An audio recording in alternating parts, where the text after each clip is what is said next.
Saludo con gran cariño al auditorio de Telefórmula que nos enlaza con los trabajos de esta emisión. Agradezco que nos sigan a través de la radio y por supuesto las plataformas de internet. Indaga la función pública fraude. Estamos hablando de un fraude de 9.600 millones de pesos en Segalmex, Diconsa y Liconsa. El caso se relaciona directamente ya con delincuencia organizada dentro de la administración pública a través de 38 denuncias ante la Fiscalía General de la República.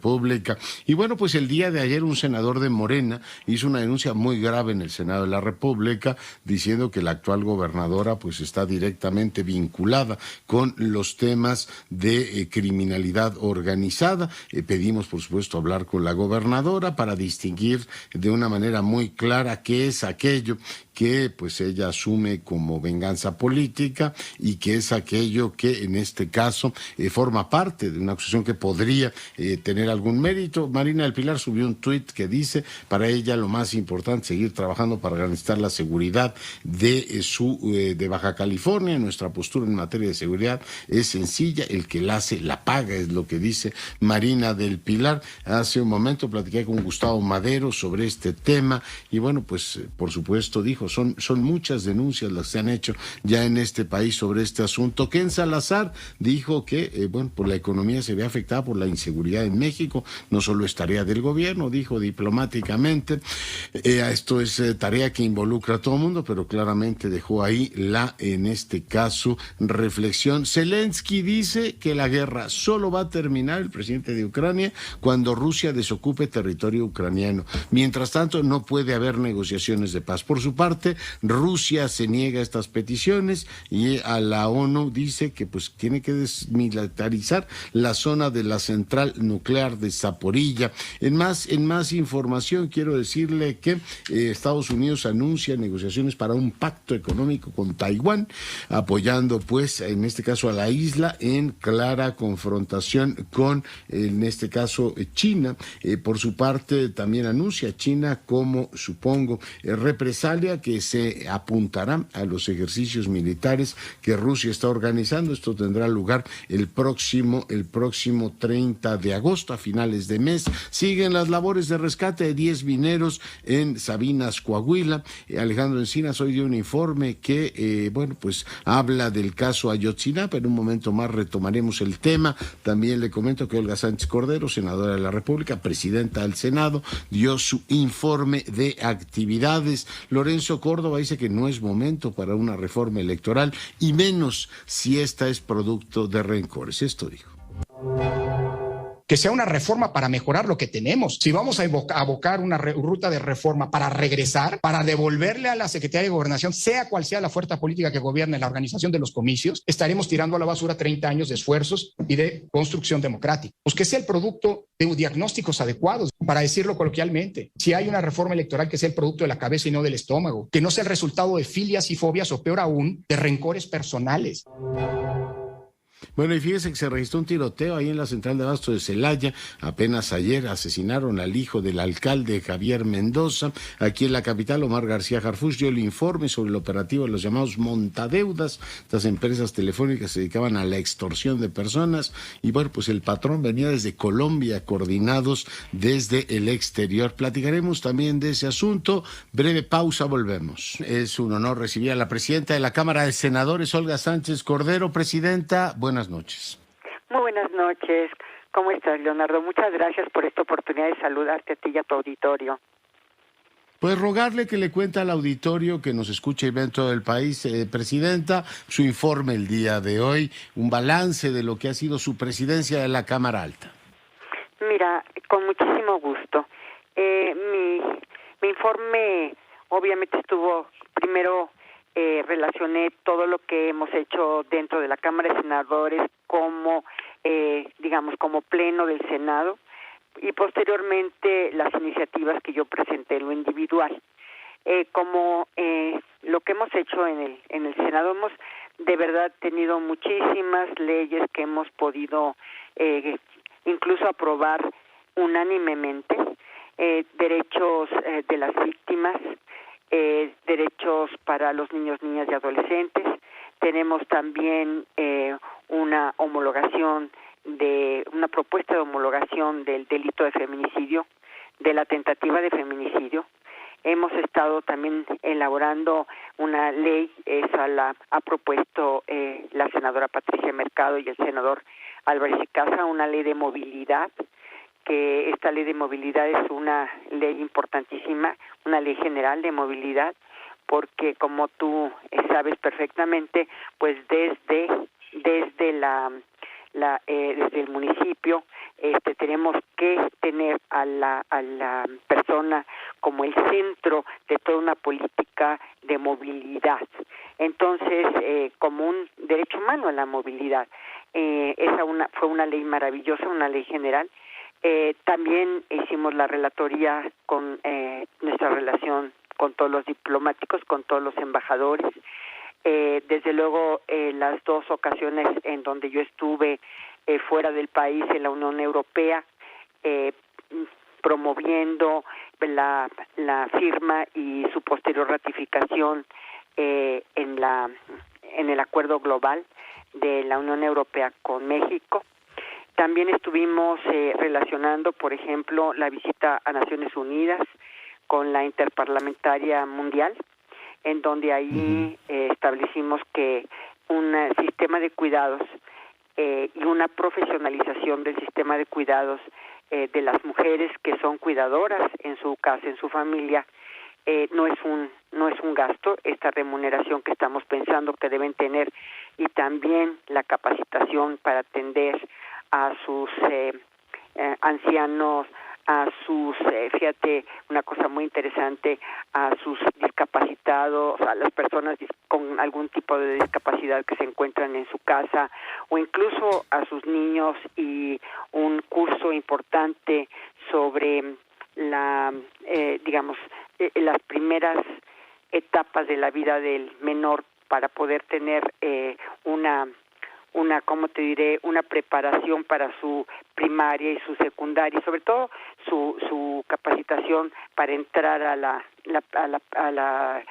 escuela, sobre todo en preprimaria y en kinder, ¿verdad?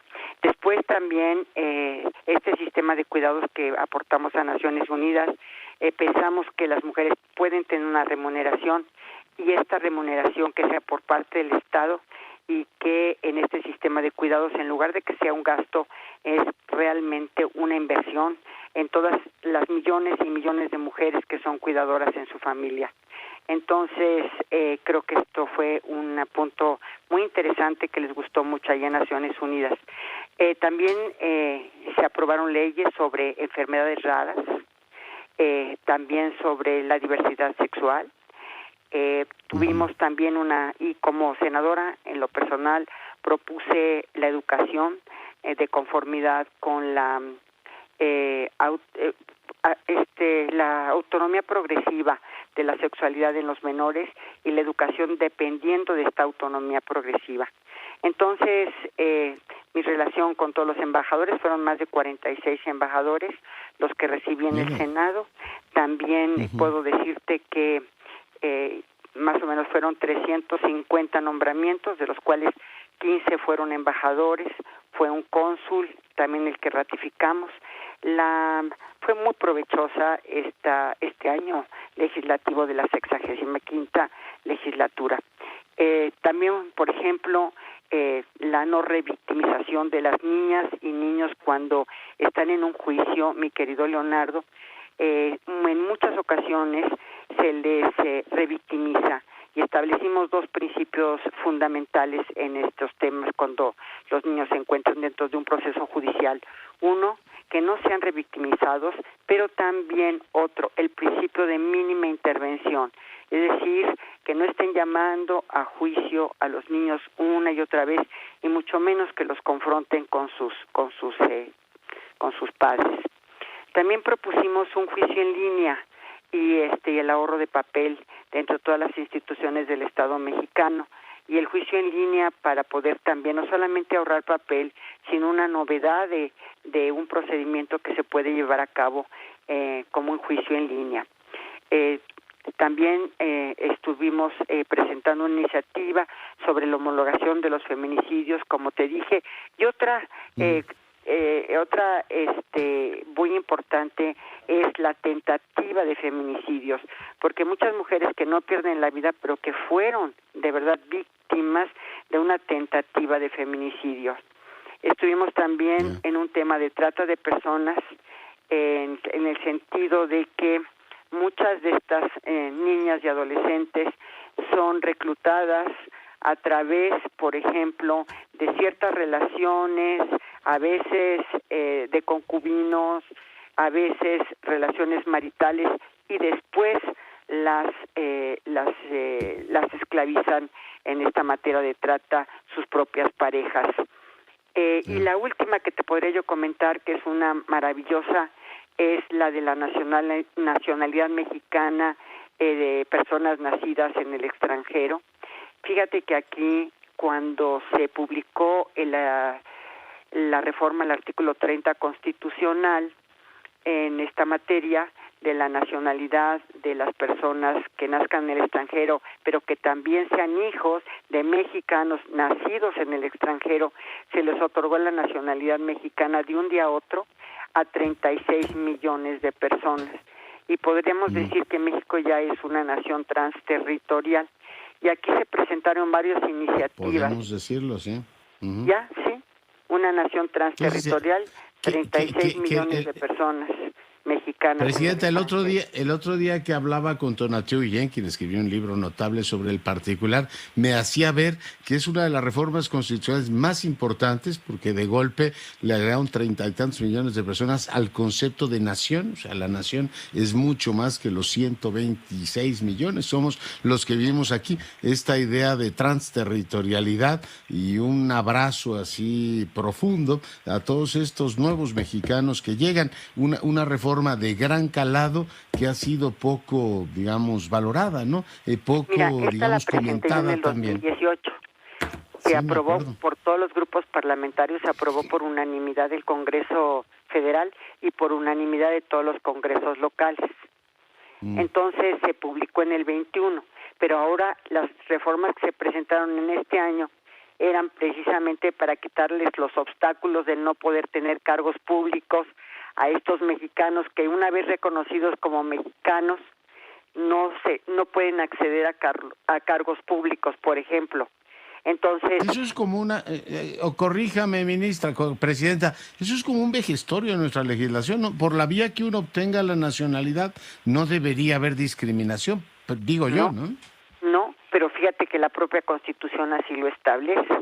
Entonces, por eso también presentamos estas reformas a la Constitución, para ser coherentes con la reforma que se aprobó. Y yo le decía a algunas gentes, y lo he dicho en unas conferencias, que esta reforma del artículo 30 constitucional es una reforma que cambió a México, y que lo hizo primero transterritorial, pero adicionalmente, tú te imaginas lo que significa para estas millones y millones de personas no ser apátridas cuando el lugar en donde nacen no les dan la nacionalidad, y sí les damos la nacionalidad mexicana por sangre, si sus padres son mexicanos aunque fueran nacidos en el extranjero. Muchas de estas personas eran la patria apátridas. No los olvida. Aparte de todo eso, es ese abrazo simbólico que para mí tiene un enorme significado. Por supuesto, lo valoro.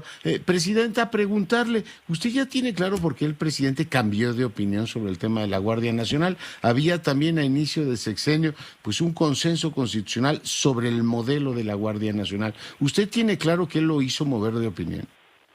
Mira, yo creo en una circunstancia que es muy clara ahorita en nuestro país. No hay, y te lo puedo decir ¿qué te diré? Con una certeza, porque lo viví en la Secretaría de Gobernación, no hay gobernador que no te pida la Guardia Nacional, el Ejército, la Marina en sus estados. No hay.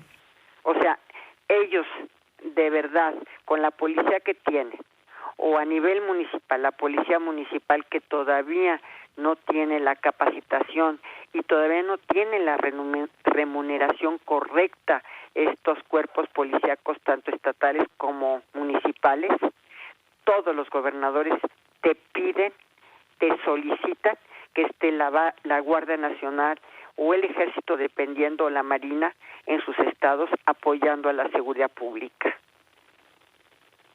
Ya, pero digamos, cambiar el mando y fracturar el consenso constitucional es otro tema, ¿no? Es otro tema. Pero sí te puedo decir que incluso yo lo platiqué en la mismísima Secretaría de Gobernación con algunos gobernadores priistas, y ellos me decían, es que necesitamos a la Guardia en nuestros estados, necesitamos a la Marina, necesitamos al Ejército. No se sentían seguros con la policía que tenían, ni tampoco, por supuesto, los presidentes municipales. Entonces, sí, ahí sí tenemos todavía un tema. A mí no me afectaría que usted, que fue secretario de Gobernación, hubiese tenido el mando de la policía. No veo por qué eso en este caso, hubiese alterado la confianza o la efectividad. O sea, que el mando sea civil, creo que sí es muy trascendente, Presidenta. Ahí se puso en la Constitución. En la Constitución de esa manera, mi querido Leonardo. Pues así está. Se puso. Oiga, que el mando sería civil. Sí, pues así está, y ahora pues tenemos este cambio de opinión. Preguntarle finalmente una valoración. En este año el mundo ha cambiado radicalmente, ¿no? Pasamos de un mundo en el cual supone que había una especie de equilibrio a guerras, un mundo profundamente alterado, donde vemos una potencia como Rusia invadir a Ucrania. ¿Alguna reflexión? Finalmente el Senado tutela la política internacional de este país a lo largo de los diálogos que ha tenido con los embajadores. ¿Qué reflexión, Presidenta, comparte con el Desde luego, a la embajadora de Ucrania le hemos recibido varias veces en el Senado. Hicimos un pronunciamiento importante que te lo hago llegar con mucho gusto. El Senado en su conjunto hizo un pronunciamiento, obviamente cuestionando y rechazando la intromisión de Rusia en Ucrania, y sobre todo el tema de toda la gente, las víctimas de la guerra, ¿no? Los desplazados forzosos y también pues todas las personas que han estado muriendo en esta guerra, ¿no? Sí se han hecho pronunciamientos, la respuesta es sí. También hemos estado en pláticas con la embajadora de Ucrania permanentemente.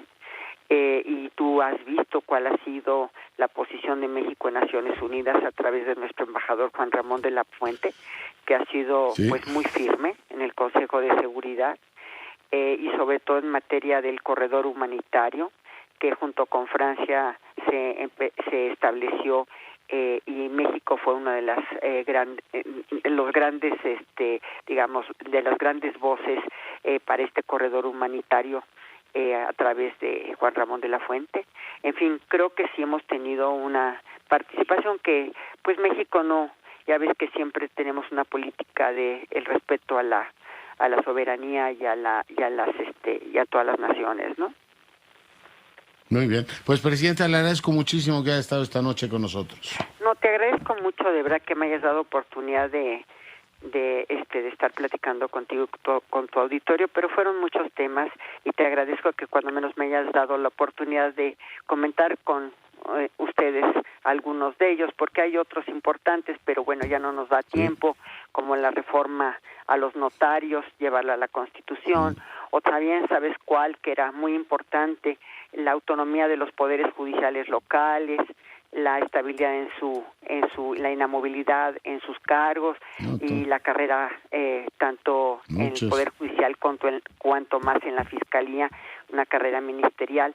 En fin, sí hay temas todavía muchísimo trabajo a lo largo de todo este tiempo, que es imposible compactar en estos 20 minutos. Por cierto, veo que también van a citar a la presidenta de la Comisión Nacional de Derechos Humanos, ¿no? Este tema de Yucatán o de Oaxaca, ya no sé bien dónde salió, sí ha generado mucha incomodidad. Sí, la acción de inconstitucionalidad, porque en esta ley de Yucatán, y me parece que fue también de Hidalgo, se establece que no podrán ser candidatos aquellos que estén en el registro de deudores alimentarios. Y entonces la presidenta de la Comisión Nacional de Derechos Humanos, establece que es violatorio a sus derechos político-electorales. Pero por otro lado, pues tienes ahí los derechos de los niños a los alimentos por parte de sus progenitores, y tienes también el interés superior del menor. Entonces ahí pues, ¿cuál es el balance entre esos derechos? El derecho político-electoral de los deudores alimentarios o el derecho de los niños de la infancia a que sean alimentados por sus padres y el interés superior de ellos. O sea, ahí también es un tema pues muy delicado. Pues sí lo es. Pues, presidenta, nuevamente muchísimas gracias por la entrevista. No, pues muchas gracias a ti, Leonardo, por esta gran oportunidad. Muchas gracias. Saludos, la presidenta de la Cámara de Senadores, Olga Sánchez Cordero, hoy conversando con usted. Seguimos con la información. Vamos ahora a enlazarnos con Óscar Zúñiga. Óscar, adelante. El embajador de Estados Unidos en México, Ken Salazar, señaló que la inseguridad que impera en México enfría cualquier tipo de inversiones para el país y agregó que desafortunadamente viene escalando niveles, aunque aún no al grado de terrorismo. El impacto en la inversión es muy real. Con la inseguridad sí se enfría la inversión de los Estados Unidos y de otros países aquí en México. Y eso es a lo contrario que lo que debería pasar abajo del sueño del TEMEC. Debería haber más inversión, pero la inseguridad es un factor grande para los empresarios. Terrorismo, no. Pero inseguridad real, sí. Con consecuencias gravísimas para el pueblo que se afecta. Agregó que el resolver el tema de inseguridad en México es incluso más prioritario que el TEMEC y cualquier tipo de consultas, pues los empresarios tienen incluso miedo de levantar la voz porque de inmediato son amenazados. En esto de la seguridad es más fundamental que los otros temas de inquietud que son difíciles, incluso el TEMEC y la consulta, porque esas cosas se pueden resolver y se van a resolver. Pero si no tenemos resultado en la seguridad, todo sigue temblando. En conferencia en las instalaciones de su residencia oficial, Ken Salazar dijo que para enfrentar este grave problema debe trabajarse de manera conjunta entre el gobierno federal, el sector privado y la sociedad civil. El gobierno de los Estados Unidos apoya al gobierno de México en materia de seguridad. Sin embargo, se respeta la autonomía de México. Esto a fin de que se cumplan con las actividades necesarias para combatir este problema. Con imágenes de Luis Ramos, Óscar Zúñiga, Grupo Fórmula. Muchas gracias. Y vamos ahora contigo, Javier Navarro, adelante. Acompañado por la jefa de gobierno, Claudia Sheinbaum, el titular de la Secretaría de Seguridad Ciudadana Capitalina, Omar García Harfuch, dio a conocer que como resultado de más de 15,000 denuncias por extorsiones por préstamos de dinero a través de aplicaciones digitales, se tuvo la intervención en 12 inmuebles y, entre otras personas, 5 de origen asiático fueron detenidas. Así lo dio a conocer el mediodía de este jueves en una conferencia de prensa en la que también estuvo presente el presidente del Consejo Ciudadano para la Seguridad y Justicia de la Ciudad de México, Salvador Guerrero Chiprés, en la que informó del desmantelamiento de esta organización de las conocidas como montadeudas, que señaló operaba también en otras entidades como el Estado de México, Sinaloa, Jalisco, Nuevo León, Puebla, Hidalgo, Querétaro y otras más, incluso también en Colombia, y con centros de operación aparte de la Ciudad de México, en China, y comenzaban en España. Es importante destacar que estos centros, estos call centers, aun cuando están ubicados en la Ciudad de México, algunos eran coordinados también en China y operaban en diversos estados de la República, entre los que destacan Estado de México, Sinaloa, Puebla, Jalisco, Baja California, Nuevo León, particularmente Monterrey, Hidalgo y Querétaro, así como en Colombia. El funcionario mencionó que en los centros telefónicos trabajaban más de 1,100 personas y los inmuebles intervenidos se encuentran en las alcaldías Cuauhtémoc, Benito Juárez, Coyoacán e Iztapalapa, donde se desactivaron más de 90 aplicaciones digitales de este tipo y se decomisaron más de 700 equipos telefónicos, más de 15,000 chips de líneas de este tipo, más de 400 equipos de cómputo, entre otros objetos más. Por su parte, Salvador Guerrero Chiprés mencionó que tienen registro de 679 de estas aplicaciones digitales y por el operativo llevado a cabo este miércoles, solo siguen 311 en operación, que el 70% de las personas afectadas eran mujeres a las que amenazaban e intimidaban psicológicamente para que pagaran los altos intereses de los préstamos que incrementaban sin previo aviso y se volvían impagables, e incluso detectaron 2 intentos de suicidio por la presión que ejercían sobre ellas. Con imágenes de Oscar Jiménez, reportó para Grupo Fórmula, Javier Navarro. Muchas gracias, Javier. Y vamos ahora contigo, Juan Antonio Jiménez. Adelante. Gracias, doctor. Y bueno, pues hablando todavía más acerca de estos operativos que realizaron para desmantelar empresas de montedeudas, la Fiscalía Capitalina investiga a 4 personas extranjeras de origen asiático para determinar la procedencia de su país. Este viernes al mediodía se vence el plazo para que el Ministerio Público determine la situación jurídica de estos 27 sujetos que han sido presentados a través de las entrevistas. La representación social busca entre los asegurados a quienes fueron los creadores de estas plataformas de préstamos. Dichas empresas se promueven a través de redes sociales y una vez que son contactadas se enganchan a las víctimas a quienes les distribuyen deudas impagables muchas veces por préstamos inexistentes. Sin embargo, a través del gran operativo que se llevó en 6 diferentes inmuebles, le comento, doctor, que todavía este día jueves, siguen mandando todavía WhatsApps amenazantes para que paguen, o sea que todavía siguen trabajando estos sujetos. Y por otra parte, hablando de un gran pleito de poder a poder, luego de que el ministro presidente de la Suprema Corte, Arturo Saldívar, anunciara que demandó a Isabel Miranda de Wallace, la presidenta de Alto al Secuestro, vaya que le respondió y dijo que él denigra al alto tribunal del país, pues no entiende que con el cargo que usted tenga este tipo de conductas para amedrentar a ciudadanos. A través de un comunicado, dijo que Arturo Saldívar no es nadie para dar o quitar credibilidad y lo retó a que entregue su celular a la Fiscalía General de la República para traer información y con una simple pericial se demuestre quién está mintiendo. Por otro lado, subrayó que es inverosímil que alguien con su cargo se atreva a acusar sin una sola prueba desde el puesto más alto del Poder Judicial de la Federación, y por otro, que se siente intocable y dejó en claro que es un simple funcionario público y no Dios, por lo que está sujeto al escrutinio público. Doctor, el reporte. Muchísimas gracias. Y bueno, pues seguimos con la información. Andrea Meraz, adelante. Muy buenas noches, doctor. Pues luego de 17 días de que fueron estas elecciones internas de Morena, ya la dirigencia nacional publica los resultados de al menos 9 de 32 entidades.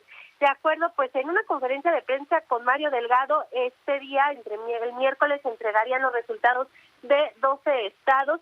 Sin embargo, esto no fue así. Las entidades que no tuvieron resultados oficiales fueron Querétaro, Yucatán y Quintana Roo. Los datos interesantes, pues en Tabasco, el secretario de Gobernación, Adán Augusto López, ganó su lugar de congresista con 1,250 votos, pero también sus impulsores como Ovidio Peralta y Carlos Íñiguez están en esta lista de ganadores. También en esta entidad quedó como congresista el hermano del presidente de la República, Andrés Manuel López Obrador, su hermano que se llama José Ramiro López Obrador. En Puebla, Sergio Salomón Céspedes, presidente de la Junta de Gobierno y Coordinación Política del Congreso de ese estado, Dianey García Romero, subsecretaria de Igualdad en esa entidad, también quedaron como congresistas.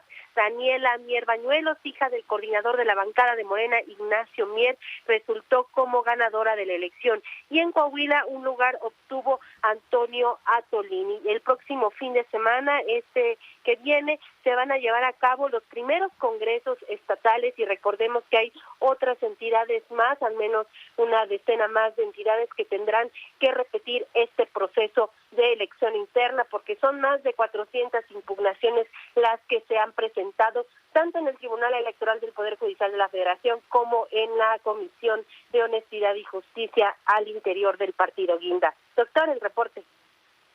Muchas gracias. Y bueno, seguimos, por supuesto, con la información después de una pausa. Además, recuerdo que hoy es jueves y nos toca la pausa musical. Volvemos. Seguimos con la información. Vamos ahora hasta Coahuila. Moisés Santiago, buenas noches. ¿Qué tal, Leonardo? Buenas noches, es un placer saludarte desde la región carbonífera. Pues sí, efectivamente, hemos estado muy de cerca con lo que ocurrió en Agujita, Coahuila, donde pues un pozo de carbón estuvo colapsado, inundado prácticamente ya por 15 días y pues lamentablemente siguen ahí 10 trabajadores mineros que no han podido ser rescatados. Hemos visto cómo, bueno, se ha estado haciendo estudios geofísicos, así se ha señalado, por parte de la Coordinadora de Protección Civil para realizar algunos nuevas medidas para tratar de rescatar a estos mineros atrapados ahí. Se habla de que se instalarán barrenos donde se inyectará cemento para poder poner una barrera de una mina vieja que está precisamente filtrando agua al interior de las cavidades de este pozo minero. Hasta este momento no hay un avance considerable, hay una desesperanza, desilusión y angustia de las familias que están ahí permaneciendo pues con una esperanza que esperan ellos ver a sus seres queridos o que sean rescatados, Leonardo. Oye, ¿tenemos algún testimonio de las familias? Es útil en estos casos, pues, referirse no solamente a lo que dicen, en este caso, las autoridades, sino lo que dicen las familias, ¿no? Que finalmente eran, oiga, pues, han efectivamente evaluado, se han evaluado efectivamente las distintas opciones y hasta ahora no hemos llegado absolutamente a ningún puerto claro. Así es, efectivamente. Mira, los familiares han señalado que desde un principio ellos pedían el apoyo de extranjeros expertos en lo que es minería para que hicieran pues el rescate junto con los que se tienen aquí en la región carbonífera. Hay que señalar que hay expertos del Grupo Mimosa, es un corporativo que tiene gente certificada para un rescate. No se logró esto, no se les hizo caso y hasta hace un par de días la Coordinadora de Protección Civil, Laura Velázquez, señaló que pediría la opinión de expertos extranjeros. Sí, eso es lo que dijeron. Bueno, pues vamos a ver si logramos recopilar información y, bueno, pues testimonios de lo que la gente, Moisés, está diciendo. Gracias por tu reporte. Claro que sí, estaremos al pendiente. Gracias. Bueno, pues ahí lo tiene. Imagínense para las familias lo que eso significa, que les digan, oiga, vamos a traer expertos extranjeros para que convaliden, hoy lo dijo la Coordinadora de Protección Civil en la mañanera, que lo están haciendo muy bien. Y la familia dirá, ¿y yo eso me lo como con papas o qué es lo que hago? ¿No? O sea, que me diga un americano que a lo mejor procedieron correctamente, me devuelve a mi padre, a mi hermano, a mi primo, o me dicen cuándo me van a entregar los restos, ojalá los encuentren vivos. Hoy todo el mundo recuerda la tragedia de los chilenos y dice, bueno, podría ocurrir que después de todos estos días estuviesen vivos. Pues, ¿qué le puedo decir?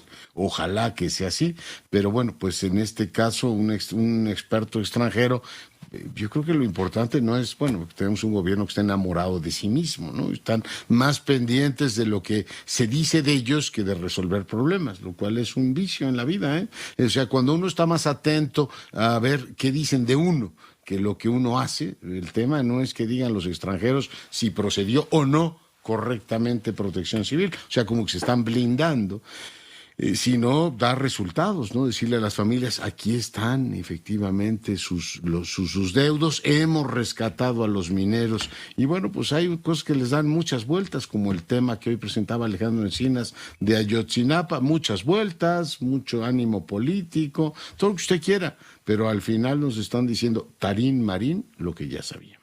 Que la verdad histórica, que Tomás Herón, bueno, le han dado vueltas, lo han aderezado de una manera que tampoco es del todo novedosa, pero el caso es que pues no sabemos dónde están los restos y presumen que están muertos. Y uno dice, no me diga, no habría pensado yo, ¿cómo se les ocurre semejante cosa?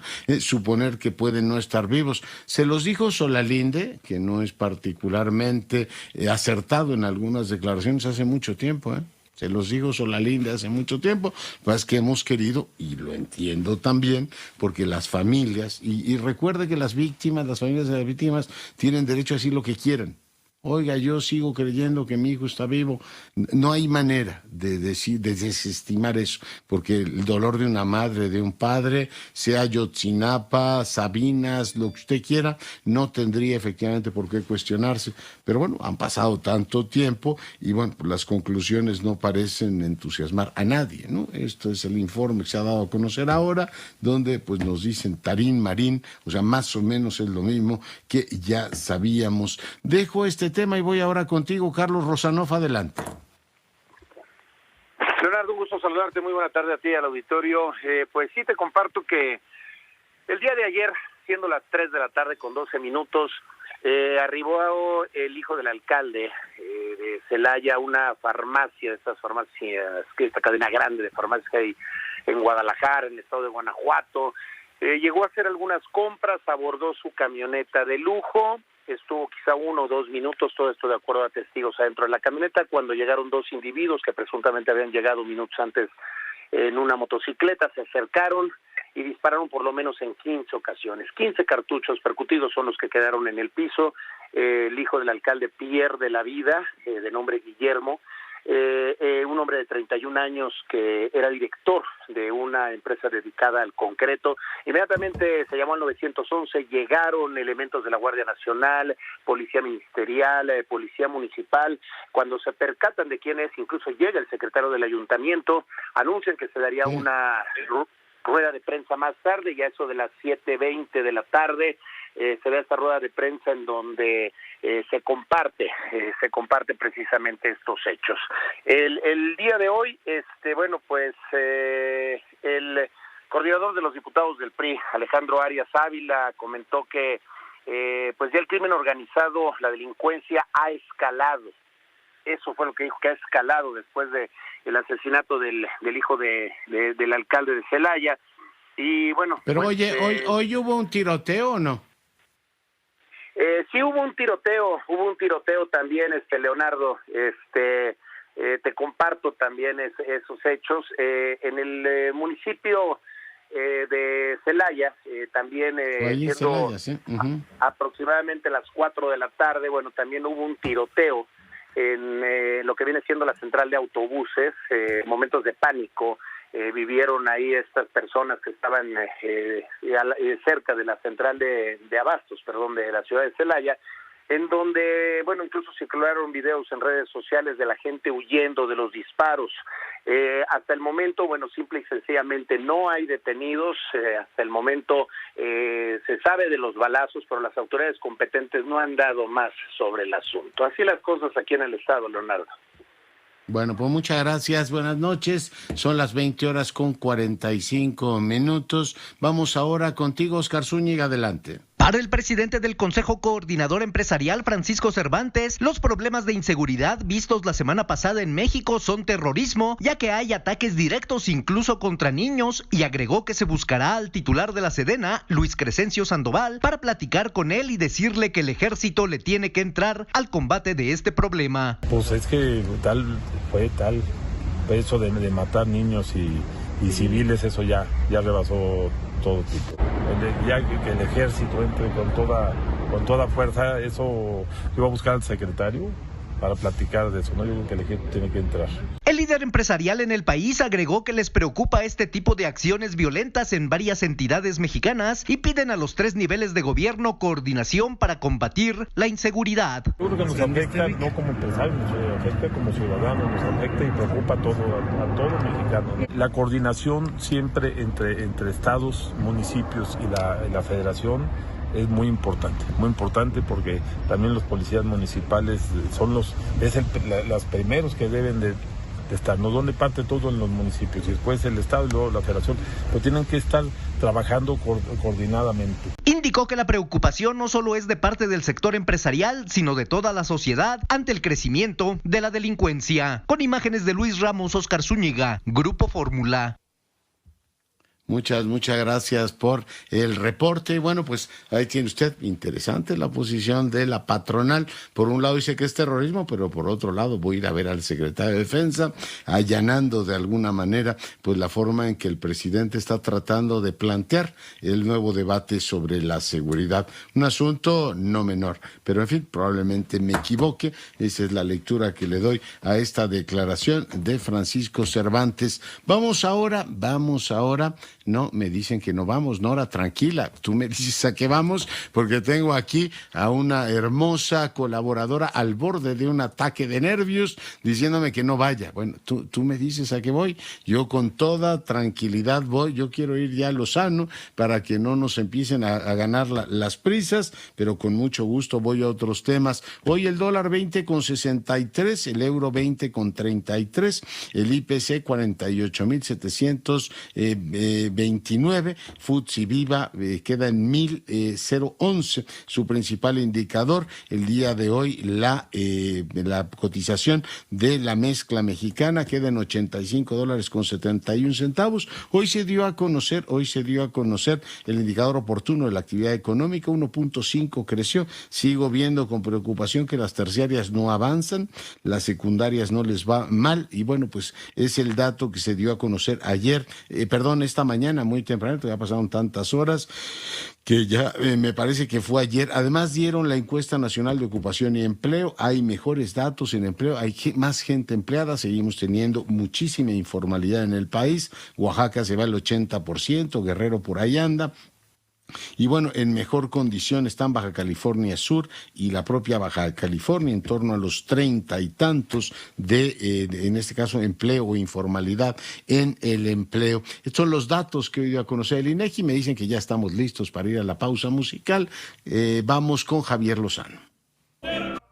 Cuídate. Nos vamos. Adiós. Hasta mañana.